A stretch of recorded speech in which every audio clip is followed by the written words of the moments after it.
حالم۔ وہ دو رہیا سرمئی سڑک تھی، دونوں اطراف لکڑی کی اونچی شاپس اور ریسٹورانٹ بنے تھے۔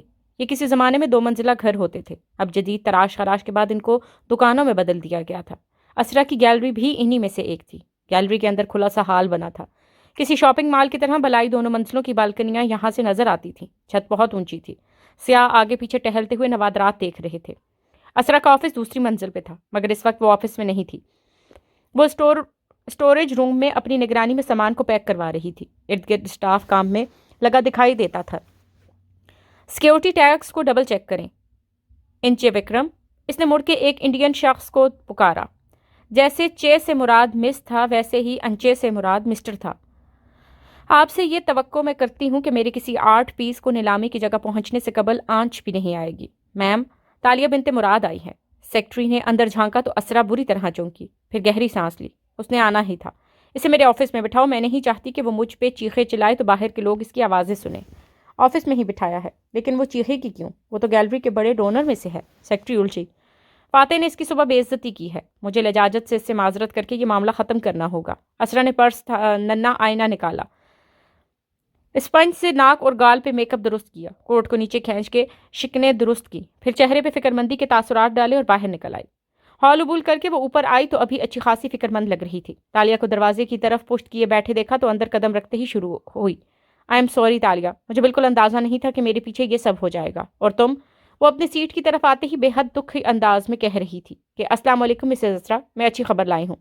تالیہ مراد خوشگوار چہرے کے ساتھ چہکی تو اسرا کے الفاظ منہ میں ہی رہ گئے۔ وہ ٹھہر کے تالیہ کو تکنے لگی۔ وہ صبح والا سفید کوٹ پہنے ہوئے تھی، سنہری چوٹی آگے کو ڈالی، سر پر ہیٹ ترچھا رکھے، گلابی گالوں والی پیاری سی لڑکی مسکراتے ہوئے بہت پرجوش لگ رہی تھی۔ میری کانگھو سے بات ہوئی ہے، وہ سکوں کی شرط رکھے بغیر بھی آنے کو تیار ہیں، اور آپ جانتی ہیں کانگ ہو کے آنے کا مطلب ہے وہ 2-3 بڑے ڈونرز کو ساتھ ملائیں گے۔ میں سوچ رہی تھی کہ آپ کھڑی کیوں ہیں، بیٹھ جائیں۔ آخر میں ذرا حیرت سے بولی تو ششتر کھڑی اسرا سنبھلی، پھیکا سا مسکرائی اور اپنی پاور سیٹ پر بیٹھی۔ آنکھیں ابھی تک حیران اور الجھی ہوئی تھیں۔ اچھا، صبح میں نے پینٹنگ کو فائنل ٹچ دے دیا تھا۔ یہ ایک کار پینٹنگ شاپ کا ایڈریس ہے۔ ایک کارڈ میز پر رکھا ہے تو پرانی چھوٹی سی شاپ، مگر آپ کے پورٹریٹ کی اس آدمی سے لاجواب فریمنگ کوئی نہیں کر سکتا۔ چونکہ نیلامی سر پر آن پہنچی ہے، آپ اس کو آج ہی بلوا لیجئے گا۔ شیور، اسرا زبردستی مسکرائی۔ تشویش بھری آنکھیں تالیہ پہ جمی تھی۔ صبح میں گھر واپس آئی تو پورٹریٹ دیکھ لیا تھا، مگر تم جا چکی تھی۔ ملازم بتا رہے تھے کہ فاتح نے شاید تم سے ایک بات وغیرہ کرنی تھی۔ میرے آنے تک وہ بھی جا چکا تھا، ملاقات نہیں ہو سکی۔ وہ غور سے اسے دیکھتے سرسری سا بولی، گویا پانی کی گہرائی ماپنی چاہی۔ تالیہ نے سر اس بات میں ہلایا، مسکراہٹ برقرار رکھی۔ جی، انہوں نے مجھے اسٹڈی میں بلوایا تھا۔ آپ کو تو معلوم ہے وان فاتح کا کرزما اور سحر ہی اتنا ہوتا ہے کہ میں تو سارے الفاظ ہی بھول جاتی ہوں۔ کہاں سوچا تھا میں نے کہ میں وان فاتح کے سامنے بیٹھ بھی سکوں گی۔ اسرا نے جبری مسکراہٹ کے ساتھ سر کو خم دیا۔ اچنبے بھری آنکھیں تالیہ سے ہٹ نہیں رہی تھی۔ خیریت سے بلایا تھا اس نے؟ جی، کچھ زیادہ بات نہیں کی انہوں نے، اس نے گویا لا علمی سے شانے اچکائے۔ وہ مجھے ہانگ تو آ کی کہانی سنا رہے تھے، سارا جیوا ملایو کی ایک داستان۔ میں تو ہر دفعہ اتنی سٹارسٹک ہو جاتی ہوں کہ ان کی آدھی بات سن ہی نہیں پاتی۔ اور ہاں، اس نے پیشانی کو چھو کے جیسے یاد کیا، انہوں نے مجھے کہا کہ اشر صاحب کے پاس ان کی کوئی فائل ہے جو میں اشر صاحب سے واپس لا دوں۔ میں تو بس یس سر کرتی رہی، ورنہ سب میرے سر سے گزر گیا۔ اب اشر صاحب سے میری اتنی فرینکنس کہاں، پتہ نہیں وہ کیا کہہ رہے تھے۔ بہرحال ان سے ملنا اور بات کرنا ہی اتنا آنر ہوتا ہے کہ بس۔ آنکھیں میچ کے مسکراتے ہوئے کھولیں، جیسے بچے کسی بات کا مزہ لیتے ہیں۔ خیر، مجھے کہیں جانا ہے تو آپ اس کارپینٹر کو بلا لیجئے گا۔ میں نے ایک فرینچ کریکٹ سے بات بھی کی ہے، اگر وہ اگلے ہفتے ملائیشیا میں ہوئی تو وہ بھی اٹینڈ کرنے گی نیلامی۔ وہ اکثر یہی ہوتی ہیں۔ مسکراتے ہوئے بیگ اٹھایا اور کھڑی ہو گئی۔ انشاءاللہ نیلامی پہ ملاقات ہوگی۔ اسرا نے بدقت سر اس بات میں ہلایا، جگہ سے نہیں اٹھی۔ فاتح ذرا مختلف طبیعت کا ہے تو آئی ایم شور اس کی بات کا کوئی غلط مطلب نہیں ہوگا۔ کس بات کا؟ وہ انجانب پن سے بولی تو آنکھوں میں سادگی تھی۔ اسرا جبرن مسکراتی اور کارڈ اٹھایا۔ کچھ نہیں، میں ابھی اس کو بلوا لیتی ہوں۔ رائٹ؟ صحیح۔ تالیہ مسکرا دی اور پھر باہر چلی۔ نکلتے ساتھ ہی چہرے کے تاثرات سنجیدہ ہو گئے۔ سیاہ چشمہ آنکھوں پہ چڑھا لیا اور گزرتے گزرتے راہداری میں رکھے فلور لیمپ کو پیر سے ٹھوکر ماری۔ لیمپ اوندھا زمین پر آ گرا۔ 2 ورکر لیمپ کی طرف دوڑے تھے۔ وہ آگے بڑھتی گئی۔ اندر اسرا اپنے آفس میں دم سادے بیٹھی تھی، چپ، بالکل چپ۔ تبھی کسی افتاد کی طرح سیکرٹری اندر داخل ہوئی۔ مس تالیہ تو آپ سے اتنی اچھی باتیں کر رہی تھی، مگر جاتے جاتے انہوں نے کارنر لیمپ کو گرا دیا۔ اچھی باتیں؟ اسرا نے سلگتی کھا جانے والی نظروں سے گھورا۔ وہ صرف مجھے ایک پیغام دینے آئی تھی۔ سیکرٹری کے لب حیرت سے کھل گئے۔ وہ کیا؟ وہ یہ کہنے آئی تھی کہ وہ ان گیمز میں مجھ سے زیادہ اچھی ہے اور یہ کہ وہ ایک بہت خطرناک لڑکی ہے، مجھے اس سے ڈرنا چاہیے۔ اس نے بے اختیار کنپٹی چھوئی۔ یہ لڑکی کس چیز کے پیچھے ہے؟ اسے کچھ چاہیے۔ یہ مجھے یہ بتانے آئی تھی کہ میں اسے روک نہیں سکتی۔ وہ بے بسی بھرے غصے سے ہتھیلیاں آپس میں ملتی شدید ڈسٹرب نظر آ رہی تھی۔ نیچے تالیہ مراد حال عبور کرتی نظر آ رہی تھی۔ ہیل کی ٹک ٹک سارے میں گونج رہی تھی۔ گیلری سے نکلتے ہی تالیہ نے پرس سے ایک ننا ایئر بڈ نکالا اور کان میں ڈالا، پھر سیدھی کار کی طرف چلتی گئی۔ تم کہاں تھی تالیہ؟ آلے سے داتن کی آواز گونجی۔ میں اسرا کو وارن کرنے گئی تھی اور اب میں اس کے بھائی کے پاس جا رہی ہوں۔ تمہارا کام کہاں تک پہنچا؟ وہ کار میں بیٹھتے ہوئے بولی۔ میں نے الارم کمپنی کی طرف سے جا کر وان فاتح کے گھر سے ملیکہ اسٹیرس کے کیمرے چیک کیے ہیں، اور بوجھو مجھے کیا ملا؟ داتن مزے سے کہہ رہی تھی۔ رات کو اسرا چند منٹ کے لیے واک کرنے نکلی تھی اور اس نے جاگرز کی جگہ سینڈل پہن رکھے تھے۔ وہ کسی اسٹریٹ میں غائب ہوئی جہاں کیمرہ نہیں تھا۔ وہ 2 منٹ میں ہی واپس آ گئی۔ اس کی شال میں مجھے لگتا ہے اس نے فائل چھپا رکھی تھی، یعنی اس اندھیرے کارنر میں اس نے فائل کسی کو ڈراپ کی۔ یقیناً اشر کا کوئی آدمی ہوگا، کوئی ویڈیو، کوئی تصویر جس پر وہ فائل دیتے دکھائی دے رہی ہو۔ نہیں تالیہ، لیکن میں سوچ رہی ہوں کہ اشر کے خاص بندوں کا فون ٹریس کرواؤں کہ وہ رات کو اس جگہ آئے تھے یا نہیں۔ اور داتن ریلیکس، ہم انویسٹیگیٹر نہیں ہیں، اس لیے کسی قسم کی تفتیش کی ضرورت نہیں ہے۔ کار اسٹارٹ کرتے ہوئے وہ سنجیدگی سے بولی تو داتن لمحے بھر کو خاموش ہو گئی۔ تو پھر ہم نے کرنا کیا ہے؟ وہی جو ہمیں آتا ہے، یعنی چوری۔ اس نے کار سڑک پر ڈال دی۔ لمبی سرمئی سڑک اطراف میں درختوں کی لمبی قطار کے باعث چھایا میں تھی، لیکن ہمیں یہ کون بتائے گا کہ فائل کہاں ہے؟ اشر بتائے گا۔ اس نے گلاسز اتارے اور مسکرا کے اسٹیئرنگ ویل گھماتے موڑ کاٹا۔ چند لمحوں بعد وہ سیاہ موبائل اسٹینڈ پر لگائے اسپیکر آن کی ہوئی تھی۔ فاتح کا نمبر ملا رکھا تھا اور گھنٹی جا رہی تھی۔ ہیلو، اس کی بھاری آواز کار میں گونجی تو تالیہ کے لبوں پر تلخ مسکراہٹ بکھر گئی۔ غالباً فارز نے آپ کو میرا نمبر دے دیا تھا، تبھی آپ نے کال اٹھا لی، ورنہ میں نے سنا تھا آپ غیروں کی کیا اپنوں کی کال بھی نہیں اٹھاتے۔ دوسری جانب سے گہری سانس لی گئی۔ سنی سنائی سے زیادہ فرسٹ ہینڈ انفارمیشن پہ بھروسہ کیا کرو حالم۔ اور آپ نے اسرا کی سن کے جو مجھ پر الزام لگا دیا وہ، مگر بولی نہیں، صبر کر گئی۔ تو جادوگر کے شو کے لیے تیار ہیں آپ؟ ابھی تک تمہارا شو شروع نہیں ہوا کیا؟ تم نے تو صبح تک فائل واپس کرنی تھی۔ کوئی بھی جادوگر اپنے اسسٹنٹ کے بغیر کرتب نہیں کھیلتا، لیکن اسسٹنٹ کے علاوہ بھی ایک چیز وہ کرتا ہے۔ حاضرین میں سے وہ کسی ایک کو بلاتا ہے اور کسی کو کوئی کام کرنے کا کہتا ہے۔ کیا آپ کرتب کا حصہ بننا چاہیں گے؟ میں کسی سے احکامات نہیں لیتا حالم، وہ بے نیاز تھا، مگر اپنی فائل کے لیے آپ کو میرے حکم کی تعمیل کرنی ہوگی۔ جیسے حاضرین میں سے آیا شخص سٹیج پہ آتے ہی جادوگر کے تابع ہو جاتا ہے۔ حالم، اگر تمہیں یقین ہے کہ تم میرا وقت ضائع نہیں کر رہے تو میں کروں گا، ورنہ مجھے ابھی بہت سے کام ہیں۔ آپ نے مجھے ایک بہت چھوٹا دورانیہ دیا ہے کام کا، اس لیے آپ کو میری بات ماننی پڑے گی۔ کچھ دیر بعد میں آپ کو ٹیکسٹ کروں گا، اسی وقت آپ ایک کام کریں گے۔ وہ ساری تفصیل بتاتی گئی۔ عالم کا روایتی گھمنڈی انداز سمجھانے والے انداز میں بدلتا کیا۔ یہ پہلا کلائنٹ تھا جس کے لیے لہجہ نرم ہوا تھا۔ پتہ نہیں کیوں اس کے سامنے سر اور دل دونوں جھک جاتے تھے۔ وہ تو آنکھوں تھے۔ شور، میں کر دوں گا، لیکن ٹیکسٹ مت کرنا، میرے فون پہ رنگ کرنا، میں میٹنگ میں ہوں تو فون نہیں دیکھتا۔ وہاں ازلی بے نیازی کا وہی عالم تھا۔ رائٹ سر، وہ ضبط سے بولی اور اسٹینڈ پر لگے فون کی اسکرین پر انگلی پھیری۔ کال ختم ہو گئی۔ منہ میں کچھ بڑبڑا کے سر جھٹکا اور نظریں سڑک پر جما دی۔ ایڈم محمد اس سکے کو جیب میں لیے جانے کتنی دیر سڑکوں کی خاک چھانتا رہا تھا۔ گھر آیا تو ننا باغیچہ گرمی میں جھلس رہا تھا۔ مرغی ڈربے میں کسی کونے میں چھپی بیٹھی تھی۔ پھول مرجھائے ہوئے لگ رہے تھے۔ وہ تھکا ماندہ اندر داخل ہوا تو مارا ہداری میں کچن کے دروازے پہ کھڑی نظر آئی۔ اسے دیکھ کے آنکھوں میں حیرت ابری۔ تم جلدی آ گئے؟ خیریت؟ عبداللہ خلاف توقع آج واپس آ گیا ہے، اس لیے میری چھٹی ہو گئی۔ مگر ایڈم، میں تو ابھی 10 منٹ پہلے عبداللہ کی والدہ سے بات ہوئی ہے۔ اسرا نے اس کو بلوایا تھا، مگر بس نہ ملنے کی وجہ سے وہ کل صبح تک ہی آ پائے گا۔ ایڈم وہیں ٹھٹک کے رک گیا۔ نہیں، مسز اسرا نے کہا وہ آ چکا ہے، اسی لیے تو انہوں نے مجھے بھیج دیا۔ کیا تمہیں یقین ہے کہ انہوں نے تمہیں کسی اور وجہ سے نہیں بھیجا؟ ایبو تشویش سے اسے دیکھ رہی تھی۔ ایڈم کا دماغ پھک سے اڑ گیا۔ کیسی دنیا تھی یہ؟ کون سچا تھا کون جھوٹا؟ وہ گمسم سا ہو گیا۔ پھر الٹے قدموں باہر نکل آیا۔ برآمدہ دھوپ سے محفوظ تھا، وہاں چھایا تھی۔ وہ کرسی پر بیٹھ کے اور ننے باغیچے کو دیکھنے لگا۔ پیر کینچی صورت میز پر رکھ دیے، چہرہ سوچ میں ڈوبا لگتا تھا۔ پھر اس نے فون نکال کے ڈرائیور کو نمبر ملایا۔ ڈرائیور ساری سیاستوں اور اندر کی سازشوں سے بے خبر ہوتا تھا۔ نہ اس کا اتنا عہدہ تھا، نہ مقام کے اسے کوئی شریک کرتا۔ ایڈم، تم آج آئے کیوں نہیں؟ وہ اس کی آواز سنتے ہی شروع ہو گیا۔ فاتح صاحب پارلیمنٹ جاتے وقت ہمیشہ 2 کپ کافی کے پیتے ہیں، عثمان کو بھول گیا تھا، اس نے صرف ایک دیا۔ یہ کیا طریقہ ہے؟ اپنی طرف سے ڈرائیور نے روب جھاڑا۔ وان فاتح اس وقت کہاں ہیں؟ ابھی میں ان کو گھر لایا ہوں، پھر یہاں سے ہم نے آگے جانا ہے۔ باڈی مین کا فرض بھی عثمان ادا کر رہا ہے۔ تمہارا پوچھا بھی تھا فاتح صاحب نے۔ میں ابھی آتا ہوں، لیکن سنو، وہ احتیاط سے پوچھنے لگا، آج گھر میں کچھ ہوا ہے کیا؟ کیا مطلب؟ کوئی غیر معمولی واقعہ، کوئی ایشو؟ میں اس لیے پوچھ رہا ہوں کہ کہیں میری وجہ سے صبح فاتح صاحب کی فائل چوری ہو گئی۔ ملازمہ بتا رہی تھی کہ صاحب نے وہ جو پینٹر لڑکی آتی ہے اس سے بھی پوچھ گچھ کی ہے۔ صاحب بہت غصے میں تھے صبح، ادھر پارلیمان میں سب کو پتا تھا، 2-3 ڈرائیورز نے تو مجھ سے بھی آ کے پوچھا۔ چیتالیہ سے؟ اس کا دماغ تیزی سے کام کر رہا تھا۔ صاحب نے چیتالیہ سے پوچھ گچھ کی؟ ملازم کہہ رہے ہیں کہ صاحب کو شک ہے چیتالیہ نے ہی چوری کی ہے۔ وہ اتنا باخبر تھا جتنا ہر ڈرائیور ہوتا ہے۔ ایڈم کے دماغ میں گھنٹیاں بجنے لگیں۔ میں آتا ہوں کہہ کر فون رکھا اور باہر کو بھاگا۔ مان فاتح کی رہائش گاہ پہ گھنٹی بجاتے ہی گارڈز باہر نکل آئے۔ تمہارا کام ختم ہو چکا ہے ایڈم، تم کیوں آئے ہو؟ گارڈ کو شاید ایڈم کو اندر نہ آنے کی ہدایت دی گئی تھی۔ مجھے فاتح صاحب سے ملنا ہے، وہ بے چینی سے بولا تھا۔ ایسے تو صاحب نہیں ملتے، وہ بہت مصروف ہوتے ہیں۔ صرف 5 منٹ کے لیے ملنے دو، میں چلا جاؤں گا۔ ابھی الفاظ منہ میں تھے کہ آٹومیٹک گیٹ کھلتا چلا گیا۔ ایڈم نے چونک کے دیکھا فاتح کی کار باہر نکل رہی تھی۔ فاتح پچھلی سیٹ پر سر جھکائے اینک لگائے موبائل دیکھ رہا تھا۔ البتہ ڈرائیور نے ایڈم کو دیکھ کے کار آہستہ کر دی۔ ایڈم بھاگ کے فاتح کی کھڑکی تک گیا۔ بے چینی سے دستک تھی۔ اس نے چونک کے سر اٹھایا، پھر بٹن پر انگلی رکھی۔ شیشہ نیچے ہوتا گیا۔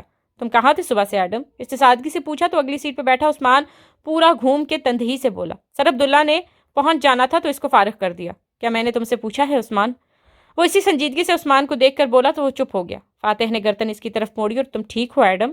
جی سر، وہ جلدی سے بولا۔ سر عبداللہ ابھی تک نہیں آیا، کیا میں آپ کے ساتھ جا سکتا ہوں؟ وہ کار کی کھڑکی کو پکڑے کھڑا تھا۔ اس کی ضرورت نہیں ہے Adam, I am fine thanks, خیال رکھو اپنا، نرمی سے کہہ کر فاتح نے اینک اٹھائی تو ایڈم کو پیچھے ہونا پڑا۔ شیشہ اوپر ہوتا گیا، کار آگے بڑھ گئی اور وہی خالی ہاتھ کھڑا رہ گیا۔ اب تم جاؤ، گارڈ اس کے سر پر آ پہنچا، جیسے اسے نکالنے کی جلدی ہو۔ لیڈر جا چکا تھا، وہ رکتا بھی تو کس کے لیے؟ گرمی کی حدت بڑھ گئی تھی۔ وہ باہر سڑک کنارے چلتا گیا، ذرا سی دیر میں پسینے سے پورا بھیگ گیا تو ایک جگہ درخت تلے فٹ پاتھ پر بیٹھ گیا۔ پھر جیب سے سکہ نکال کے دیکھنے لگا۔ وہ گول سنہری سکہ تھا جس کے دونوں طرف مظفر السلطان لکھا تھا۔ اس سے سکہ مزید اونچا کیا۔ اس کے گول دائرے کے ساتھ ننھے ننھے حروف تھے جو مٹ مٹ کے ابھر رہے تھے۔ ایڈم کی آنکھیں پوری کھل گئیں۔ دھوپ میں لمحے بھر کو وہ نظر آئے تھے 1437، پھر وہ غائب ہوتے گئے۔ ایڈم بالکل سناٹے میں رہ گیا۔ یہ نظر کا دھوکہ نہیں تھا، یہ کوئی عجیب چیز تھی۔ اس نے جلدی سے سکہ ڈبے میں رکھ کر جیب میں ڈال دیا، پھر پریشانی سے سر پکڑ لیا۔ چیتالیہ سے وہ پہلی دفعہ کب ملا؟ جب وہ اس سکے کو تنگو کامل کے گھر اپنی جیب میں ڈال رہا تھا۔ چیتالیہ نے 2 ماہ وہاں کیوں نوکری کی؟ 2 ماہ پہلے تو اسے نہیں معلوم تھا کہ وہ فان فاتح نے اس گھر مہمان بن کے آنا ہے۔ کیا وہ اس سکے کے پیچھے تھی؟ ایک نئے خیال نے اسے چونکا دیا۔ کیا یہ اس کا بار بار اسرا کے گھر آنا یہ سب سکے کے لیے تھا؟ لیکن نہیں، وہ تو فاتح کی حفاظت پر مامور ایک پولیس آفیسر تھی جس کو فاتح پہلے سے جانتا تھا، تبھی اس کو تاشا کہتا تھا۔ لیکن ایک منٹ، اگر وہ پہلے سے اس کو جانتا ہوتا تو چوری کے بارے میں تالیہ سے پوچھ گچھ کیوں کرتا؟ اتنی گڑی پوچھ گچھ کی ہوگی تو ملازم گواہ ہے نا اس کے۔ اس کا ذہن شک اور یقین کے درمیان ڈول رہا تھا۔ بالآخر اس نے موبائل نکالا اور تالیہ کے نمبر پر ایک پیغام لکھا، ہم کب مل سکتے ہیں، اور بھیج دیا۔ اب اسے جواب کا انتظار تھا۔ دوپہر دھیرے دھیرے شام میں ڈھل رہی تھی، البتہ گرمی اور حبس ویسا ہی تھا۔ ایسے میں وہ نیلے شیشوں والا بزنس ٹاور اٹھا کھڑا تھا جس کے 19ویں فلور پر اشر محمود کا آفس واقع تھا۔ 19ویں فلور پہ کشادہ سی لابی بنی تھی جس کے سامنے لفٹ کے دروازے اس وقت کھل رہے تھے اور تالیہ مراد باہر نکل رہی تھی۔ لباس بدل لیا تھا، گلابی قمیص پر سیاہ منی کوٹ، کوہنی پہ بیگ ٹانگ کے ڈالے، سنہری چوٹی کندھے پر آگے گرائے اور سر پر ترچھا سفید ہیٹ جمائے وہ باہر آئی اور ریسیپشن ڈیسک کے قریب رکی۔ تالیہ بنت مراد، مجھے اشر محمود سے ملنا ہے۔ جی، ان کا آفس بالکل کارنر میں ہے۔ لڑکی نے تہذیب سے گائیڈ کیا تو وہ کہہ کر نخریلی امیرزادوں کی طرح آگے بڑھ گئی۔ کہ نکھیوں سے لابی کے صوفے پر اخبار پھیلائے مطالعے میں منہک داتن کو دیکھا مگر رکی نہیں۔ فاتح وہ کر دے گا نا جو تم نے کہا ہے؟ داتن اخبار سامنے رکھے آہستہ سے بولی۔ کان میں لگا آلہ دور جاتی تالیہ کو آواز پہنچا گیا۔ عالم کی بات کون ٹال سکتا ہے؟ وہ بے پرواہی سے بولی۔ اب وہ راہداری کے اشر کے آفس کے باہر بیٹھی سیکرٹری فوراً اٹھی۔ چیتالیہ، اشر صاحب آپ کا انتظار کر رہے ہیں۔ سیاہ منی کوٹ والی لڑکی نے پرس میں ہاتھ ڈالا اور سیاہ موبائل سے نمبر ملایا۔ 2 گھنٹیاں اور کال کاٹ دی۔ اب وہ اشر سے ملنے کے لیے تیار تھی۔ وہاں سے چند میل دور ایک بین الاقوامی نشریاتی ادارے کے اسٹوڈیو روم میں وان فاتح موجود تھا۔ سیٹ لگا تھا، کیمرہ سیٹ ہو رہے تھے۔ اینکر اپنے کاغذات پڑھ رہا تھا اور فاتح مطمئن سا ٹانگ پہ ٹانگ جمائے کافی پیتے ہوئے سارا منظر نامہ دیکھ تبھی جیب میں رکھا فون تھر تھرایا تو اس نے نکال کے دیکھا۔ عالم کا نمبر دیکھ کے مسکرایا اور موبائل واپس رکھ دیا۔ پھر قریب کھڑے عثمان کو بلایا۔ یہ کافی لے جاؤ، میں فریش ہو چکا ہوں، اس کی ضرورت نہیں ہے۔ خیریت سر؟ عثمان نے مسکرا کے اس کا تازہ دم چہرہ دیکھا۔ ہاں، صبح ایک انویسٹیگیٹر کو ہائر کیا تھا، اس نے بتایا ہے کہ فائل مل گئی ہے۔ اللہ کا شکر۔ عثمان کا منہ کھل گیا۔ واقعی؟ اصلی فائل کہاں سے ملی؟ جس نے چرائی تھی اس کی سیف سے۔ مگ اس کی طرف بڑھا دیا اور سامنے دیکھنے لگا جہاں اینکر اپنی نشست پہ بیٹھ رہا تھا۔ عثمان پھیکا سا مسکرایا۔ مبارک ہو سر، اور مگ لیے آگے بڑھ گیا۔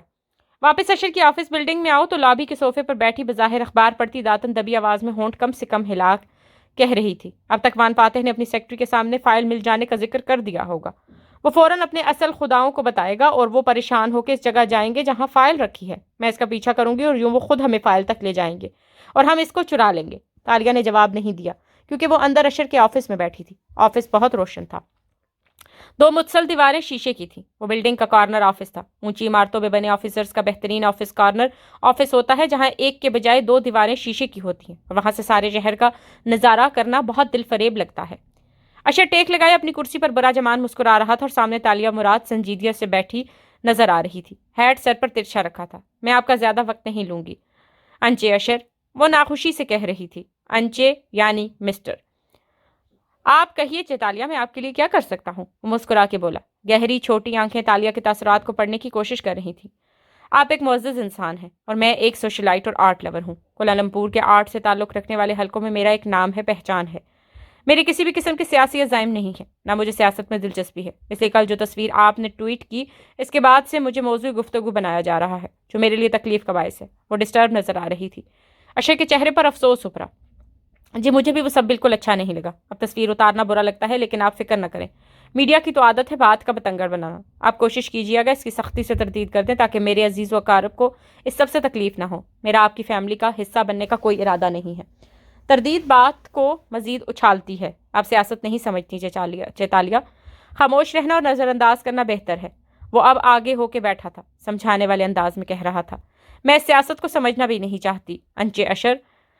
صبح وان فاتح نے بھی مجھے آپ کے حوالے سے باتیں کہیں جو مجھے اچھی نہیں لگیں۔ وہ کسی فائل کا ذکر کر رہے تھے، پتہ نہیں کیا کہہ رہے تھے، برائے مہربانی آپ لوگ اپنی سیاست میں مجھے نہ دھکیلیں، وہ سپاٹ انداز میں کہہ رہی تھی۔ میں آبنگ کی طرف سے معذرت کرتا ہوں، وہ پیرانوائڈ ہیں، وہ نرمی سے کہنے لگا تو تالیہ نے خفگی سے سر چھٹکا۔ مجھے سچ میں آپ کے باہمی مسائل میں دلچسپی نہیں ہے، مجھے صرف آرٹ آپ کی فیملی کے قریب لایا ہے۔ تو آپ کو آرٹ پسند ہے؟ وہ بات کو طول دیتے ہوئے مسکرا کے پوچھنے لگا۔ تالیہ ذرا سا مسکرائی۔ ہر قسم کا آرٹ، چاہے وہ کینوس پہ بکھرا جائے یا اسٹیج پر پرفارم کیا جائے یا کتاب میں کہانی کی صورت لکھا جائے، آرٹ حیران کرنے کا نام ہے۔ لوگ آرٹ دیکھنے پتہ ہے کیوں آتے ہیں انچے اشر؟ تاکہ وہ حیران ہوں، امیزڈ ہوں، دھوکہ کھا جائیں، اور جب ان پر دھوکہ کھلے تو وہ ششتر رہ جائیں۔ لوگ عام زندگیوں میں ہر چیز پہلے سے جان لینا چاہتے ہیں تاکہ دھوکہ نہ کھائیں، مگر آرٹ پہ وہ صرف حیران ہونے اور اپنا دماغ بھگ سے اڑا دینے کے لیے پیسہ خرچ کرتے ہیں۔ عجیب بات ہے نا؟ تو آپ کو لوگوں کو حیران کرنا اچھا لگتا ہے؟ وہ محظوظ ہوا۔ جی مجھے وہاں سے آنا اچھا لگتا ہے جہاں سے انہوں نے توقع بھی نہیں کی ہوتی۔ اس کی مسکراتی چمکدار آنکھیں اشر پہ جمی تھیں۔ آپ کو کیا اچھا لگتا ہے؟ اشر کی مسکراہٹ گہری ہوئی۔ میں ایک آرکیٹیکٹ ہوں، مجھے اونچی عمارتیں بنانا اور بلندیوں پہ کھڑے ہو کے دنیا کو دیکھنا اچھا لگتا ہے۔ تالیہ نے دیکھا اس کے عقب میں شیشے کی دیوار سے دور تک پھیلی اونچی عمارتیں نظر آ رہی تھیں۔ دروازہ دستک کے ساتھ کھلا اور رملی نے اندر جھانکا۔ سر سوری مگر ضروری بات ہے، ادھر داتن کان میں بولی۔ رملی ابھی اٹھ کے گیا ہے، عثمان نے اسے بتا دیا ہے، شاید کہ فائل مل گئی ہے۔ اشر اس مداخلت پر بزمزہ ہوا، ابھی خفگی سے رملی کو ٹوکنے والا تھا کہ تالیہ بیگ اٹھائے اٹھ کھڑی ہوئی۔ آپ کام کیجیے، میں چلتی ہوں۔ انداز سنجیدہ اور لیا دیا سا تھا۔ اشر نے گہری سانس لی، مسکرایا اور کھڑا ہو گیا۔ اوکے، نیلامی پہ ملاقات ہوگی چیتالیہ، سی یو۔ باہر آ کر وہ سیل فون پر بٹن دباتی چلی آئی جیسے کوئی ضروری میل کر رہی ہو۔ اشر کے آفس کے سامنے لاؤنج سا بنا تھا، وہ ٹائپ کرتے کرتے وہیں بیٹھ گئی۔ میں تیار ہوں، جیسے ہی رملی نکلے گا میں اس کا پیچھا کروں گی۔ داتن کی آواز کان میں گونجی تو تالیہ جھکے سر کے ساتھ بولی، اسے جلدی ہی پریشان ہو کے نکلنا چاہیے۔ 1 منٹ گزرا، 2 منٹ، 5 منٹ، بالآخر رملی باہر آیا اور سیدھا اپنے کیبن کی طرف بڑھ گیا جو سامنے ہی تھا۔ کرسی سنبھالی اور کام کرنے لگا۔ تالیہ غیر آرام دہ ہوئی۔ چند منٹ مزید گزرے، نہ اشر آفس سے نکلا نہ رملی اپنی جگہ سے۔ داتن بھیکر بڑھا گئی، اس کے کان میں بولی، تالیہ یہ لوگ فائل چیک کرنے باہر کیوں نہیں نکلے؟ کسی بینک کی طرف یا گھر کی طرف؟ کہیں تو رکھی ہوگی انہوں نے فائل۔ تالیہ نے آنکھیں اٹھائیں، ہرن جیسی آنکھیں جو اطراف کا ایکس رے کر لیتی تھیں۔ پتلیاں سے کوڑ کے اس نے اشر کے آفس کے بند دروازے کو دیکھا، یا شاید وہ فائل چیک کر چکے ہیں۔ اسے ساری سمجھ آ رہی تھی۔ داتن، فائل اس کے آفس میں ہی موجود ہے۔ اوہ، داتن کی فکر مند آواز آئی۔ آفس میں واردات کرنے کے لیے ہفتے بھر کی تیاری چاہیے، کوئی لمبا کون کھیلنا پڑے گا۔ ہمارے پاس ہفتہ نہیں ہے، ہمارے پاس چند منٹ ہے، مجھے فائل ابھی چرانی ہے۔ مگر تالیہ، ساری زندگی میں نے لالچ میں چوریاں کی ہیں داتن، ساری زندگی میں نے پیسے کے لیے جھوٹ بولے ہیں۔ میں چور ہوں، جھوٹی ہوں، مگر مجھے پہلی دفعہ کسی سے وعدہ نبھانا ہے تو آنکھوں کے پاس وقت نہیں ہے، مجھے ان کو کل صبح سے پہلے فائل دینی ہی دینی ہے۔ سروس باتھ رومز میں آؤ، ہمارے پاس پلاننگ کے لیے 10 منٹ ہے۔ وہ دبی آواز میں بولتی آگے بڑھ گئی، بجائے لفٹ کی طرف جانے کے وہ ایک دوسری راہداری میں مڑ گئی۔ داتن نے گہری سانس لی۔ وہ ایک بے نیاز سیاستدان ہے جو پرسوں تک تمہیں یاد بھی نہیں رکھے گا۔ شکریہ کہہ کے آگے بڑھ جائے گا۔ طاقتور سیاستدانوں سے محبت کرنے والی لڑکیاں ہمیشہ پچھتاتی ہیں تالیہ، افسوس سے داتن بولی تھی، مگر تالیہ کچھ نہیں سن رہی تھی۔ اس کا ذہن نیا پلان سوچ رہا تھا۔ لابی کی گھڑی کی سوئیاں ٹک ٹک کرتی آگے بڑھ رہی تھیں۔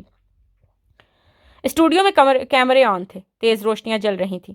3 افراد میں سبز رنگ کے کارڈ بورڈ کی دیواریں بنائی گئی تھیں۔ انٹرویو ریکارڈ ہوتے وقت سبز کارڈ بورڈ لگایا جاتا تھا اور بعد میں جب ٹی وی پر دکھایا جاتا تو سبز رنگ پر مختلف مناظر ایڈٹ کر دیے جاتے۔ اینکر سنجیدگی سے بیٹھا فاتح کو دیکھ کے سوال پوچھ رہا تھا، جب آپ ویژن کی بات کرتے ہیں تو آپ کے ذہن میں 20 سال بعد کا ملائیشیا کیسا آتا ہے؟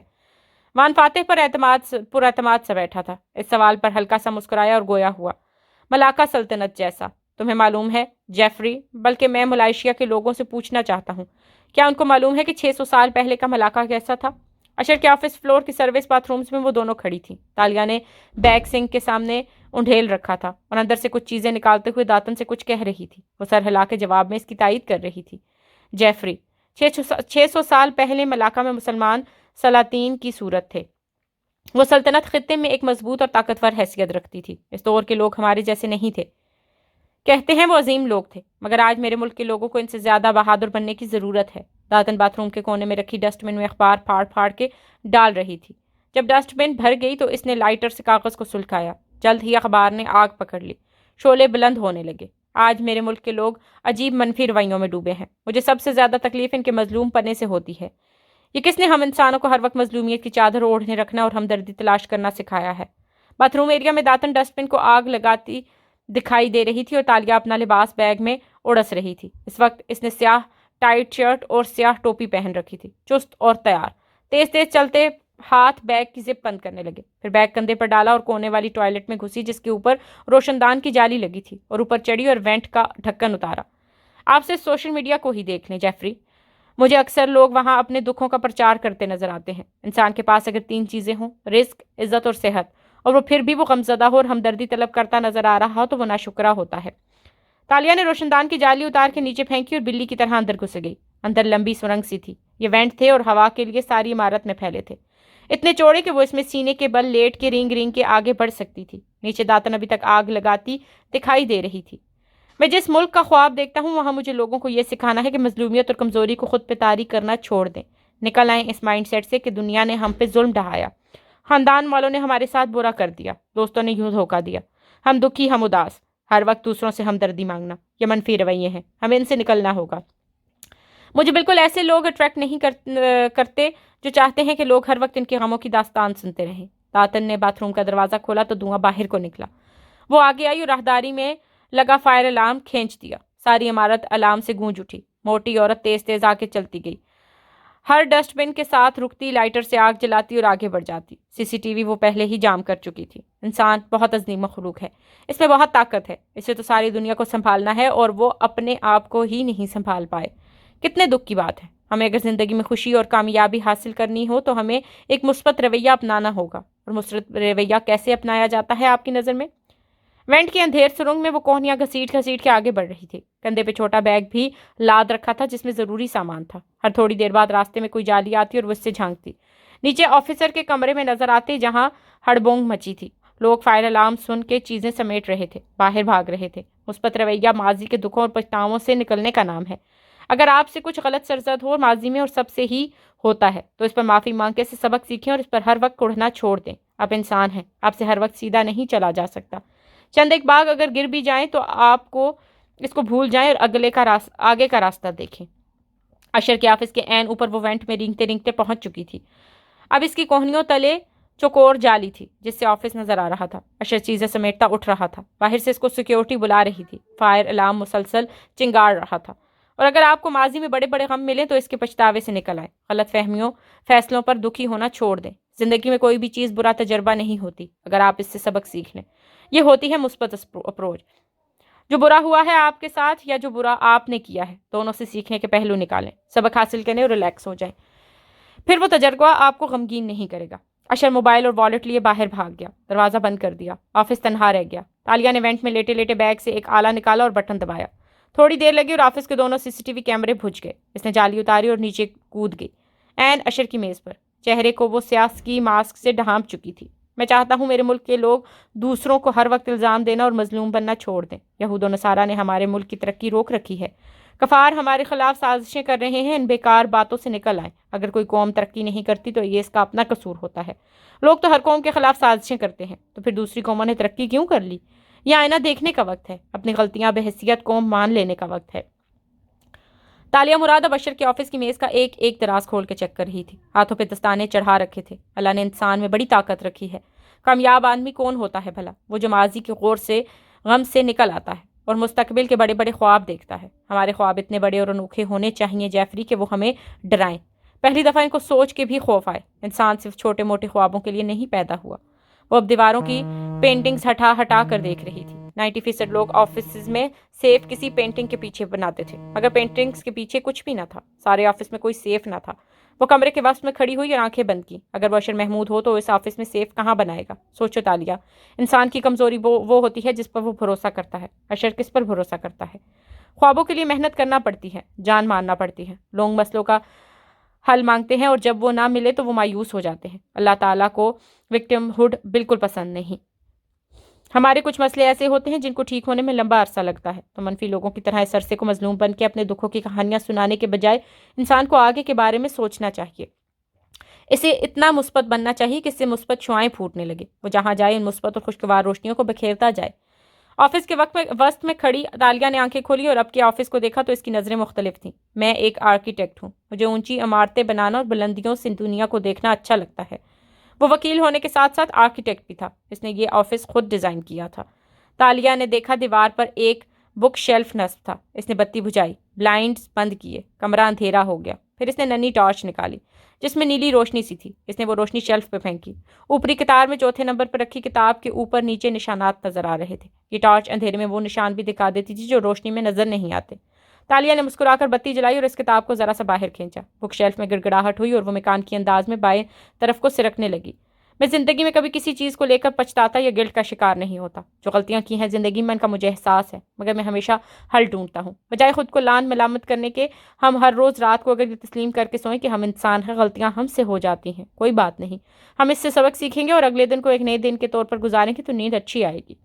بک شیلف سامنے سے ہٹ چکا تھا اور پیچھے دیوار میں ایک سلور سیف نصب تھا۔ تالیہ نے کام میں لگا آلہ دبایا۔ داتن، یہ گلین ریڈر ہے، 20 منٹ لگیں گے مجھے۔ اشر کے آفس اور راہداری کے درمیان مزید ڈیورژن کریٹ کرو، آگ دھواں کچھ بھی۔ تالیہ جلدی کرو، وقت کم ہے۔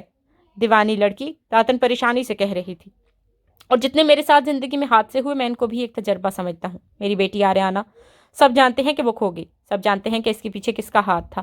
میں چاہتا تو اس کا غم لے کر تاکہ دنیا ہو جاتا، خود کو بلیم کرتا، دنیا بھر کو بلیم کرتا، مگر میں نے اس کو ایک تجربے کے طور پہ لیا۔ اللہ کی چیز تھی، اللہ نے لے لی، لیکن کیا میں اس امانت کا شکر ادا کیا تھا؟ اور اب مجھے اپنے باقی دونوں بچوں کو کیسے پالنا ہے، ان کے لیے اللہ کا شکر گزار کیسے ہونا ہے، میں بس یہی سوچتا ہوں۔ مثبت رویہ وہ دیکھنے کا نام ہے جو آپ کے پاس بچ گیا ہے، اور منفی رویہ ہر وقت اس کو سوچنے کا نام ہے جو کھو گیا ہے۔ وہ کانوں میں ہیڈ فون لگائی سیف کے سامنے کھڑی مختلف سمتوں میں اس کا پہیہ گھما رہی تھی۔ ماسک تلے چہرے پہ پسینہ آ رہا تھا۔ وہ آوازیں سن رہی تھی، کس حرکت پہ کہاں کلک ہوتا تھا۔ سیف کا دہات دھیرے دھیرے اسے راز بتا رہا تھا، ساتھ ہی وہ کاغذ پہ مختلف نمبرز لکھتی جا رہی تھی۔ جسم پسینے میں نہاتا ہوا تھا۔ مجھے اپنے ملک کے لوگ مایوس اچھے نہیں لگتے۔ میں چاہتا ہوں کہ وہ مثبت بنے، پر امید، اونچے خواب رکھنے والے، وسیع سوچ رکھنے والے۔ میں چاہتا ہوں لوگ شکر گزار بنے، جو ہے اس کی قدر کریں، جو نہیں ہے اس کو زیادہ نہ سوچا کریں۔ واضح کلک کی آواز آئی۔ تالیہ نے گہری سانس لے کر پہیہ گھمایا تو دروازہ کھل گیا۔ اندر سامنے نیلے فولڈرز والی فائل رکھی تھی۔ اس نے فولڈر نکالا، صفحے پلٹائے، تصدیق کی، پھر اپنے بیگ سے چند صفحے نکال کے فائل کے اندر لگائے اور اصلی صفحات بیگ میں ڈال دیے۔ قومیں وہیں ترقی کرتی ہیں جو اونچے خواب دیکھتی ہیں، اور یاد رکھنا جیفری، اگر آپ کو آپ کا خواب ڈراتا نہیں تو وہ بڑا خواب ہے ہی نہیں۔ باتھ روم کے روشن دان سے وہ نیچے اتری۔ وہاں دھواں بھرا تھا مگر دروازہ کھلا تھا۔ اس نے ماسک اتارا، بال کھولے، گلابی شرٹ سیاہ لباس کے اوپر پہنی، ہیٹ سر پر لیا، جوتے تبدیل کیے اور تیزی سے باہر کو دوڑی۔ دھوئیں کے باعث کھانسی آنے لگی تھی۔ فائر الارم ہنوز بج رہا تھا۔ فائر بریگیڈ کا عملہ عمارت میں داخل ہو چکا تھا۔ اگر ہم دنیا کو بدلنا چاہتے ہیں تو ہمیں اپنا رویہ بدلنا ہوگا، اور ہم دیکھیں گے کہ دنیا خود بخود بدلنے لگے گی۔ یہ سوچ اور ویژن کی تبدیلی ہے جو میں ایک بہتر ملائیشیا میں دیکھنا چاہتا ہوں۔ اسٹوڈیو میں بیٹھا شخص مسکرا کے کہہ رہا تھا۔ اس کے چہرے سے روشنی پھوٹ رہی تھی اور اینکر سمیت سب محویت سے سن رہے تھے۔ تھینک یو وان فاتحہ کے وقت کے لیے، اینکر نے کہہ کر کیمرے کی طرف رخ پھیرا۔ ناظرین، مجھے امید ہے کہ آپ نے بھی میری طرح بہت کچھ سیکھا ہوگا، اور انٹرویو ختم ہو چکا تھا۔ فاتح اب اپنی شرٹ پر لگا مائک اتار رہا تھا۔ اس کی مسکراہٹ سمٹ چکی تھی۔ ذہن میں حالم اور فائل کا خیال بار بار آ رہا تھا۔ کوالالمپور پر رات اتر رہی تھی۔ اونچی عمارتیں بتیوں سے جگمگانے لگی تھیں۔ ایسے میں تکون شیشوں سے ڈھکی عمارت کے ایک فلور پر جہاں بارسین نیشنل کا آفس تھا، وان فاتح لفٹ سے اتر رہا تھا۔ عثمان اور گارڈز ہمراہ تھے۔ آفس کیبن روشن تھے اور ورکرز کام کرتے دکھائی دے رہے تھے۔ اس کو دیکھتے ہی بہت سی گردنیں مڑی۔ لوگ کھڑے ہوئے سلام دعا۔ وہ اتنے سالوں سے اس سیلیبریٹی پروٹوکول کا عادی تھا۔ سب کو مسکرا کے جواب دیتا آفس کی جانب آ گیا۔ ابھی دروازے کے قریب ہی تھا کہ جانے کس سمت سے ایک کیپ والا لڑکا نکل آیا۔ وہ پیروں میں پہیوں والے جوتے پہنے مرمری فرش پر گویا سکیٹ کرتا تیزی سے سامنے آیا تھا۔ ایسے میسجز لڑکے اکثر پہیوں والے جوتے پہنے راہداریوں میں زن سے گزرتے دکھائی دیتے ہیں۔ وان فاتح کوریئر ایک پیکج اس کی طرف بڑھایا اور ٹیبلٹ اسکرین آگے کی۔ فاتح ہلکا سا مسکرا دیا اور ٹیبلٹ اسکرین پر انگوٹھا رکھ دیا۔ وہ جانتا تھا یہ کس کی طرف سے ہوگا۔ آفس میں آتے ہی اس نے دروازہ بند کیا اور سیٹ پر بیٹھتے ہوئے پیکج کھولا۔ اندر کاغذات رکھے تھے ترتیب سے۔ وہ جیسے جیسے صفحات پلٹتا گیا آنکھوں میں خوشگوار حیرت بڑھتی گئی۔ اسی اثنا میں فون بجا تو وہ چونکا، پھر نمبر دیکھ کر مسکرایا۔ تمہارا میجک شو کامیاب رہا حالم؟ کیا آپ متاثر ہوئے؟ بہت زیادہ، پر ہر میجک شو کے بعد حاضرین کرتب کا راز جاننا چاہتے ہیں۔ مگر کیا آپ نے کسی جادوگر کو اسٹیج پہ کھڑے ہو کر اپنے راز بتاتے دیکھا ہے؟ بیک سٹیج تو بتایا جا سکتا ہے نا۔ آپ کیا جاننا چاہتے ہیں؟ یہ تم نے کہاں سے لیے؟ اشر محمود کے آفس کی سیب سے۔ میں نے چند ردی کاغذ فائل کے اندر رکھ دیے ہیں تاکہ اس کو فوراً شک نہ پڑے۔ اب آپ ان کاغذات کی حفاظت کیجیے گا۔ تم نے مجھے عثمان کے سامنے یہ سب کہنے کا کہا، تمہارے خیال میں وہ اشر کے لیے کام کرتا ہے؟ آپ اچھی طرح جانتے ہیں کہ وہ اشر کے لیے کام کرتا ہے۔ اگر میں اتنے کم عرصے میں جان گیا ہوں تو آپ کیوں نہیں جانتے ہوں گے بھلا؟